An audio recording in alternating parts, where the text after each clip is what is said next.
Good evening and welcome to State of Business on Art Television. I'm Tamiru Nimsat. Let's have a look at the headlines. ADB continues its assistance on country's health sector. Military Fisheries Harbour modernization enters new stage.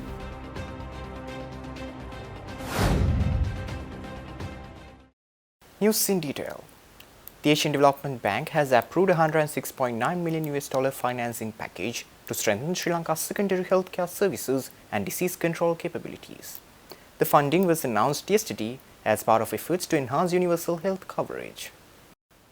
The comprehensive funding package consists of a $100 million loan from the Asian Development Bank and a $6.9 million grant from the Pandemic Prevention, Preparedness and Response Trust Fund.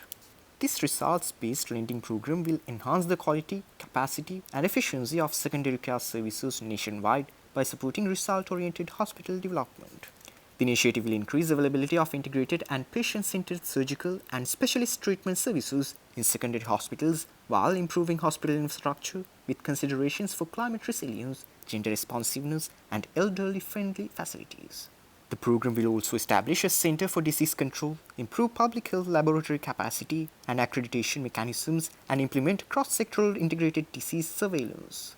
Additionally, it will enhance pharmaceutical logistical capacity and quality assurance while digitalizing the government procurement system to strengthen integrity in pharmaceutical regulatory and supply chain processes. ADB Country Director for Sri Lanka, Takafumi Kadano, noted that while Sri Lanka has made impressive gains in health services, rising longevity and changing lifestyles require more robust secondary care to effectively address growing elderly healthcare needs and non-communicable diseases. The improved health systems are expected to benefit Sri Lanka's entire population.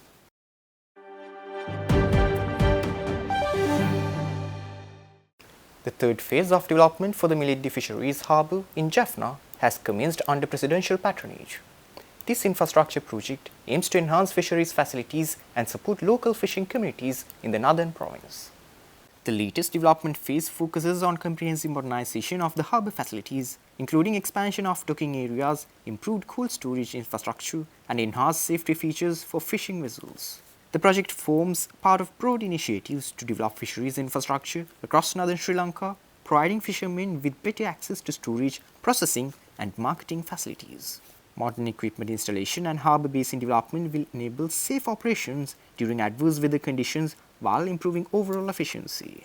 The development is expected to boost economic activities in the region by creating direct and indirect employment opportunities while strengthening the fisheries value chain. Upon completion, the upgraded harbour will serve as a modern fisheries hub, supporting both local consumption and export-oriented fishing activities, contributing to food security and economic growth in the northern province.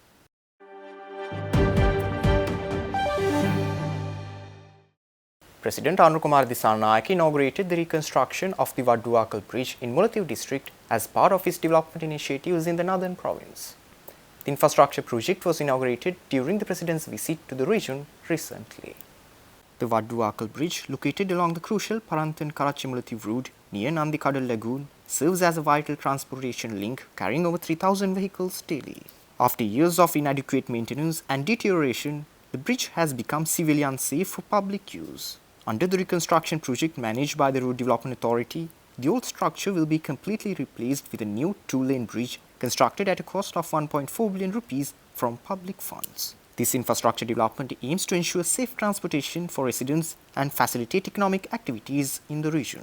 The bridge reconstruction represents a significant investment in Northern Province's transportation infrastructure, addressing long-standing safety concerns while improving connectivity between key areas in the district. The project underscores the government's commitment to enhancing essential infrastructure and promoting regional development in previously underserved areas.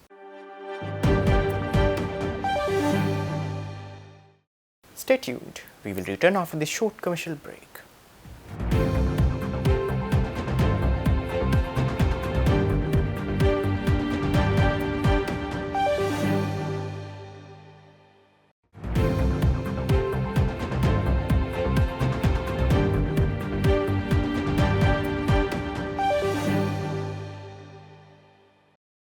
Welcome back after the break.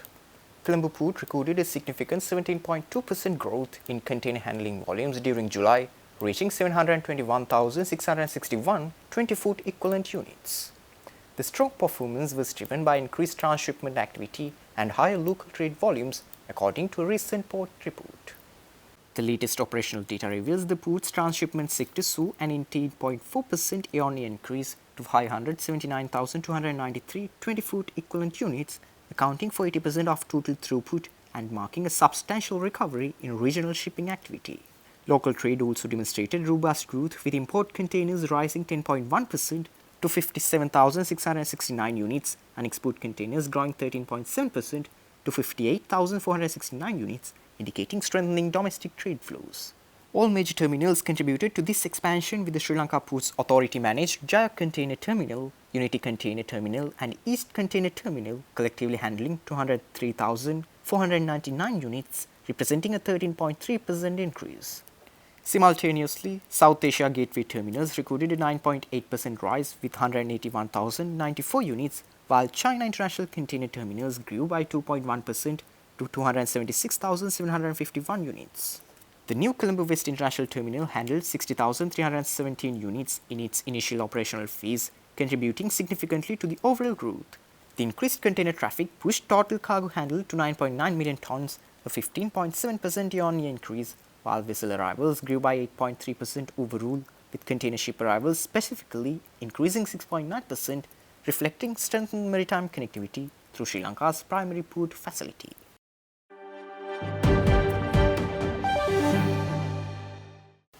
Sri Lanka's tea prices increased in August compared to July levels, but remained below last year's values according to the latest data from the Tea Board. The national sales average showed improvement from the previous month, while continuing to trail 2024 price levels. The national tea sales average climbed to 1,182 rupees 27 cents per kilogram in August, representing an increase of 54 rupees 67 cents from July's average of 1,127 rupees 60 cents. However, when compared to August 2024, prices showed a slight decline of 6 rupees 22 cents. For the first 8 months of 2025, the national sales average stood at 1,156 rupees 37 cents, reflecting a decrease of 93 rupees 62 cents from the same period last year. All three elevation categories showed month-on-month improvements, with higher grown teas gaining 70 rupees 83 cents, medium grown teas increasing by 47 rupees 20 cents, and low grown teas rising by 44 rupees 1 cent. Despite these monthly gains, all elevations recorded negative variances in both rupee and US dollar terms for the January through August period when compared with the same time frame last year, indicating continued pressure on tea prices in international markets.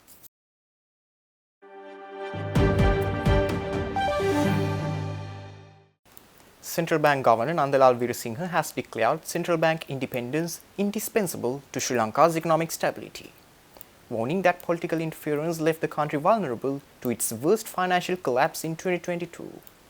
Governor Veerasinghe emphasized that Sri Lanka's future economic stability depends entirely on protecting the independence of its central bank, stating that future generations must preserve this autonomy. He detailed how the 2022 crisis highlighted the dangers of compromised autonomy when large fiscal deficits financed through monetary expansion eroded price stability and pushed inflation to nearly 70% by September 2022. The governor noted that the central bank's response, raising interest rates to record highs, helped bring inflation down and protect the financial sector from near collapse, demonstrating how an independent institution could restore stability even in difficult circumstances. Veerasinghe stressed that independence does not mean isolation, emphasizing that constructive dialogue and coordination with fiscal authorities remain necessary for effective economic management, a framework now strengthened under the Central Bank Act of 2023. He concluded that transparency and open communication are essential to building public trust and safeguarding against undue influence, ensuring the central bank can serve as a steadfast anchor of stability for sustainable growth and shared prosperity.